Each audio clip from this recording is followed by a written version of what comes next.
Geração de ferro, sem ansiedade e sem mime. Nos anos 80, nascia uma geração diferente. Uma geração de ferro. Homens e mulheres que, mesmo sem muitos estudos, enfrentaram a vida de cabeça erguida. Eles não tinham acesso a tanta informação, mas tinham valores. Tinham honra. Tinham coragem. As mães dessa geração eram verdadeiras guerreiras. Cuidavam da casa, dos filhos, e muitas vezes ainda trabalhavam fora. Respeitavam seus maridos, não por submissão, mas por reconhecimento. E os homens? Homens que sustentavam a casa com suor e sacrifício. Que ensinavam mais pelo exemplo do que pelas palavras. Naquela época, os filhos respeitavam os pais. Porque sabiam o valor de um não.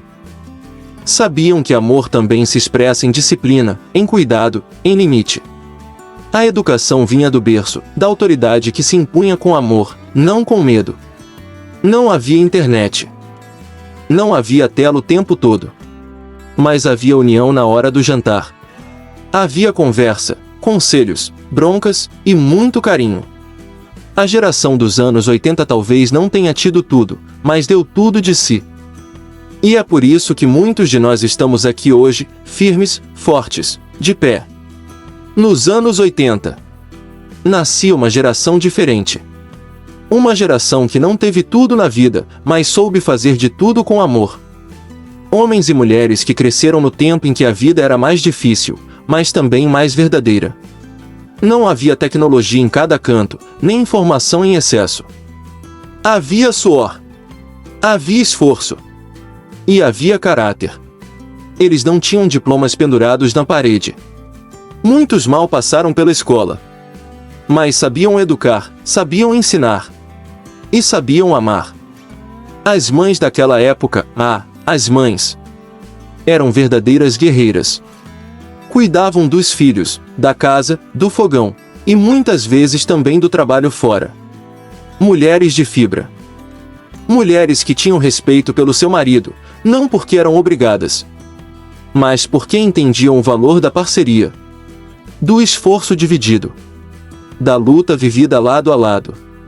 E os pais? Homens de mãos calejadas, de palavras duras, mas coração enorme. Homens que não fugiam da responsabilidade, que ensinavam pelo exemplo. Homens que acordavam cedo e voltavam tarde, mas sabiam que cada minuto valia a pena se fosse para garantir o pão na mesa. Naquela época, os filhos tinham respeito. Respeito pelos pais. Pelos mais velhos. Pelas regras. Porque aprenderam desde cedo que educação começa em casa. Aprenderam que quando um pai diz não, é amor que está falando. E quando uma mãe chama a atenção, é proteção que está agindo. Os castigos? Não deixavam trauma. Deixavam lição. E os conselhos, dados na varanda, na beira da cama ou no banco da praça, ficavam gravados no coração. Não havia celular. Não havia Wi-Fi. Mas havia laços. Laços fortes, verdadeiros. Famílias que se olhavam nos olhos. Que sentavam juntas à mesa. Que riam, brigavam, mas nunca deixavam de se amar. Essa geração não precisou de manual de autoajuda. Não precisou de tutoriais. Eles aprenderam vivendo. Caindo e levantando. Errando, mas sempre tentando fazer o melhor. A geração dos anos 80 foi forjada no fogo das dificuldades, mas moldada com os valores que hoje fazem tanta falta: respeito, esforço, fé e amor pela família. Hoje, muitos que cresceram nessa época olham para trás com saudade. Saudade do tempo em que tudo era mais simples. Mais duro, talvez. Mas com mais essência. Essa foi a geração de ferro. Que mesmo sem ter tudo, deu tudo. E deixou um legado que nunca será esquecido. Se você gostou desse vídeo, se inscreva no canal e deixe o seu comentário. Do que você mais sente saudades dessa época tão inesquecível?